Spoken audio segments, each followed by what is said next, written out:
পত্নী গৰিমালৈ জুবিনৰ লেখা কথা দীপক কুমাৰ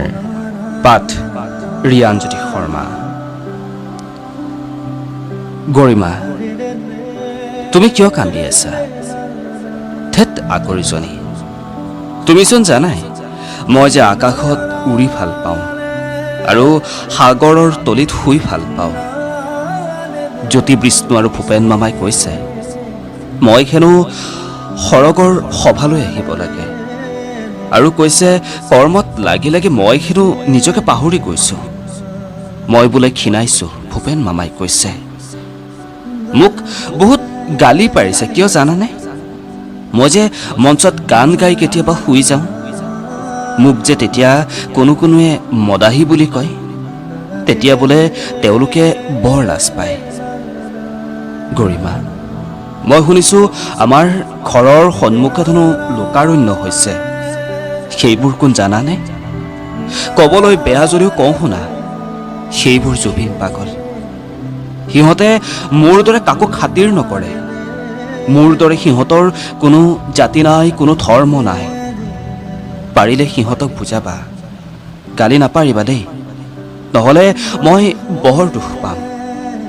আজি গোটেই অসম বন্ধ হৈ পৰিছে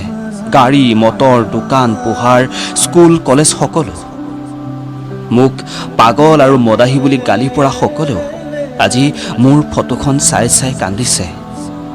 হিন্দু মুছলমান সকলোৱে মোৰ প্ৰতিচ্ছবিৰ সন্মুখত মম চাকি জ্বলাইছে মা আৰু জংকীয়ে এইবোৰ চাই চাই মোক সাৱটি ধৰিছে গৰিমা তোমাক এৰি ছিংগাপুৰলৈ আহিলোঁ তুমি নথকাৰ সুযোগ লৈ সাগৰত সাঁতুৰিলোঁ তুমি থাকিলেতো নোৱাৰোৱেই সেয়ে সাঁতুৰিলোঁ কিছু সময় সাঁতুৰি ভাগৰি পৰিছিলোঁ এবাৰ নাওখনত উঠিব চেষ্টা কৰিছিলোঁ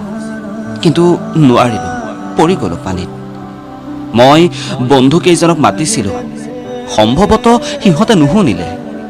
তেতিয়া তোমালৈ বৰ মনত পৰিছিল কিন্তু মই চিঞৰিব পৰা নাছিলোঁ যাৰ বাবে সাগৰৰ দলিচাতে শুই পৰিলোঁ লগে লগে মোক মা জংকী আৰু ভূপেন মামাই লৈ আহিল ইয়াত আহি আচৰিত হ'লোঁ জয়ন্ত দা দীপালী বা খগেন খুৰা অৰ্চনা বা সকলোকে লগ পালোঁ ভিতালীয়েতো মোক দেখি আনন্দতে সাৱটি ধৰিছে তুমি চিন্তা নকৰিবা কেইদিনমান অপেক্ষা কৰা মাথো আমি একেলগে জোনবাৰ দেশত নতুন পৃথিৱী ৰচিম মই গীত গাম আৰু তুমি মোৰ কাপোৰবোৰ পচন্দমতে পিন্ধাবা মাথো থকা দিনকেইটা তুমি দেউতাৰ লগতে আমাৰ সেই কুকুৰ বান্দৰ ছাগলী আৰু চৰাই চিৰিকটিকেইটাক চাবা ঘৰলৈ কোনোবা আহিলে সহায় কৰিবা ৰাজাহঁতক পাহৰি নাযাবা আৰু এটা কথা শুনা মোৰ শদেহটো পাৰিলে গুৱাহাটীতে জ্বলোৱাৰ ব্যৱস্থা কৰিবা গুৱাহাটীখন মোৰ বৰ প্ৰিয় তোমালৈ আকৌ অনুৰোধ কান্দি নাথাকিবা দেই মই কিন্তু বহুত বেয়া পাম